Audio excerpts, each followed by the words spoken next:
Hi, this is Purple Shadow, and I'm going to discuss to you today on how to become the mother and the father of your child when it comes to discipline.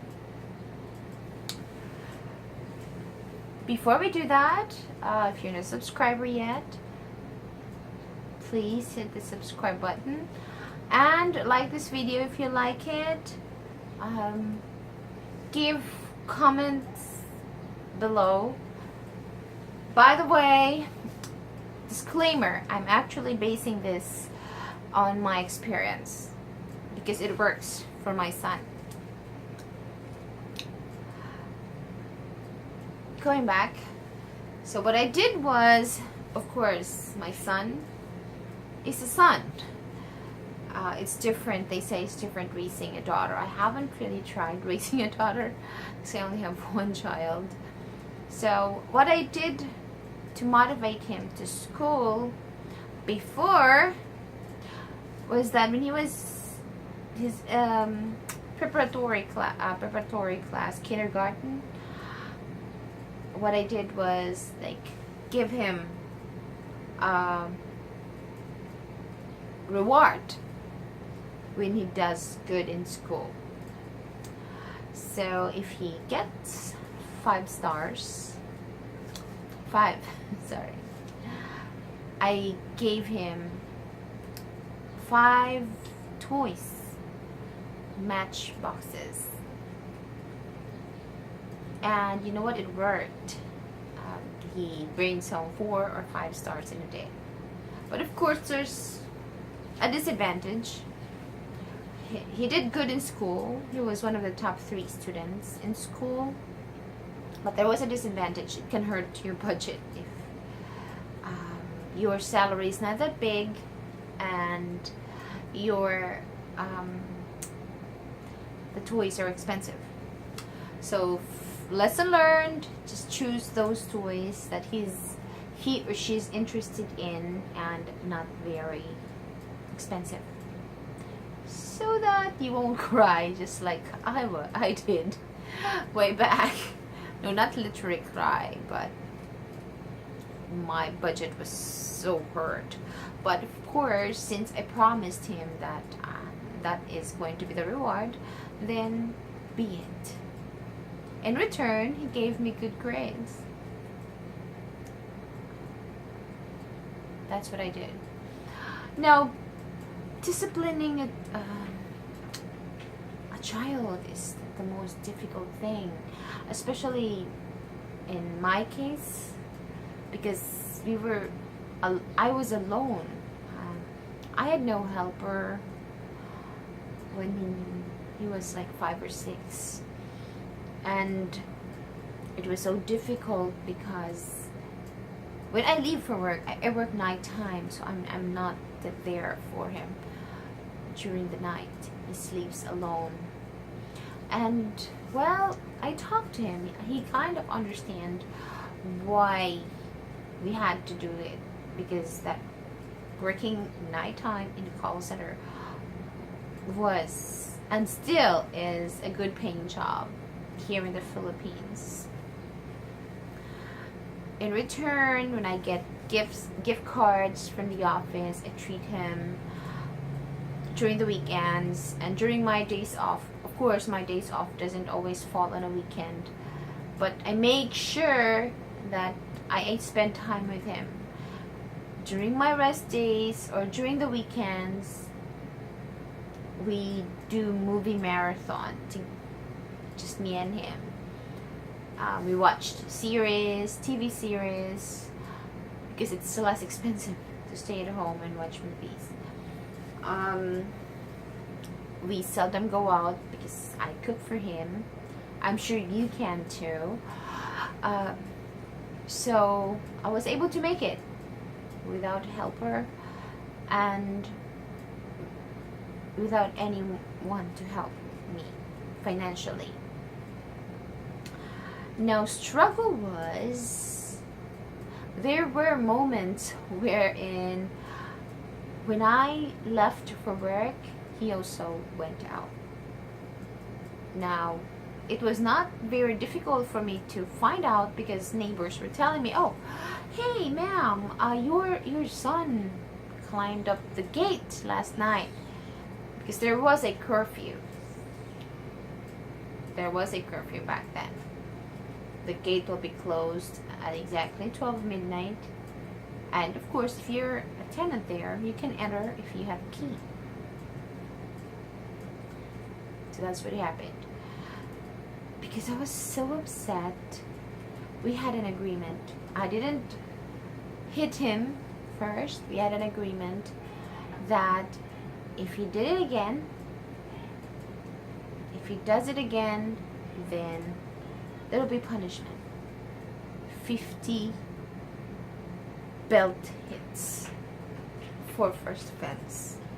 Second offense would be multiplied by 2, that's 100 belt hits.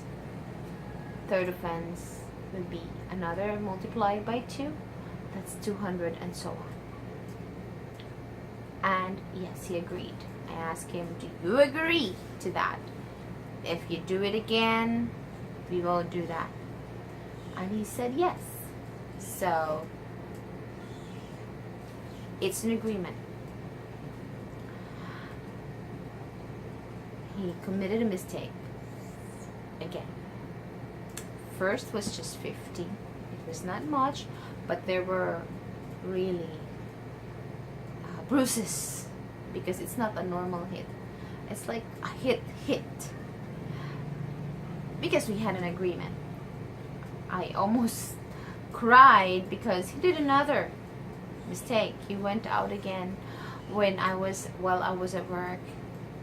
Of course, I was afraid that something might happen to him as a mother, so that's why I didn't want to do that. I didn't want him to go out.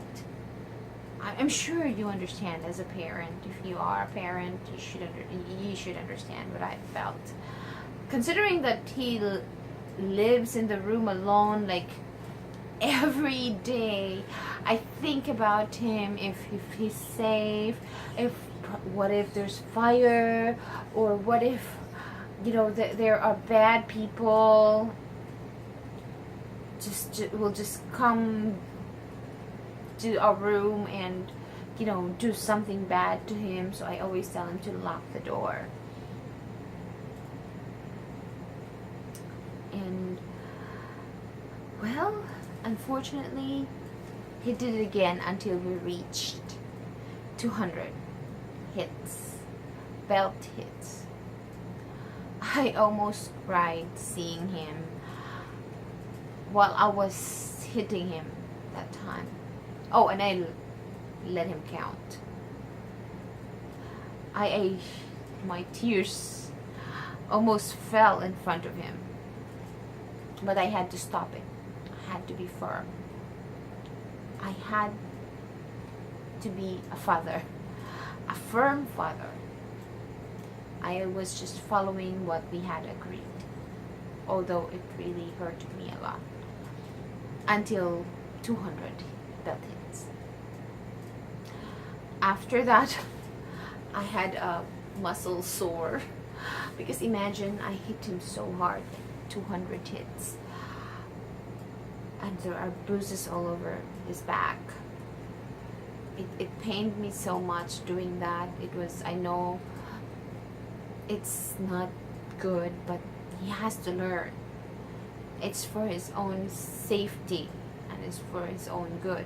What if they would know that he's alone? And well, good thing that it was a compound, because it's safer, but anywhere is not safe. So that's what I was trying to tell them. Fortunately, he didn't do it again until he grew up. I mean, he never, like when I tell him, to stay home, he stays home. But of course, he has his child time. He can go and play with my permission during my days off. I allow him. That's what I did years back. Anyway, thank you so much for watching. Yes, that's what I can share based on my experience.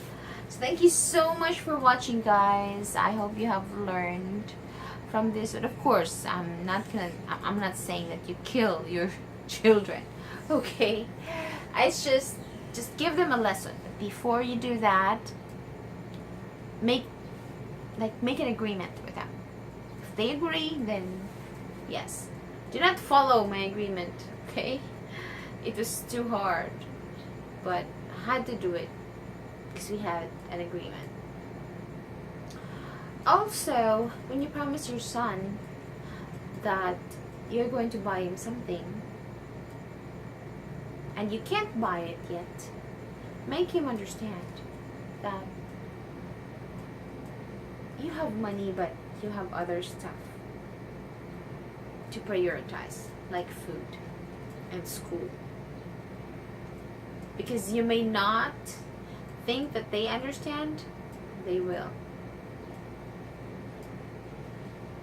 Children are more receptive to advices than adults, based on experience again. So yeah, that's it for today. Thank you so much for watching, and I'll see you guys later.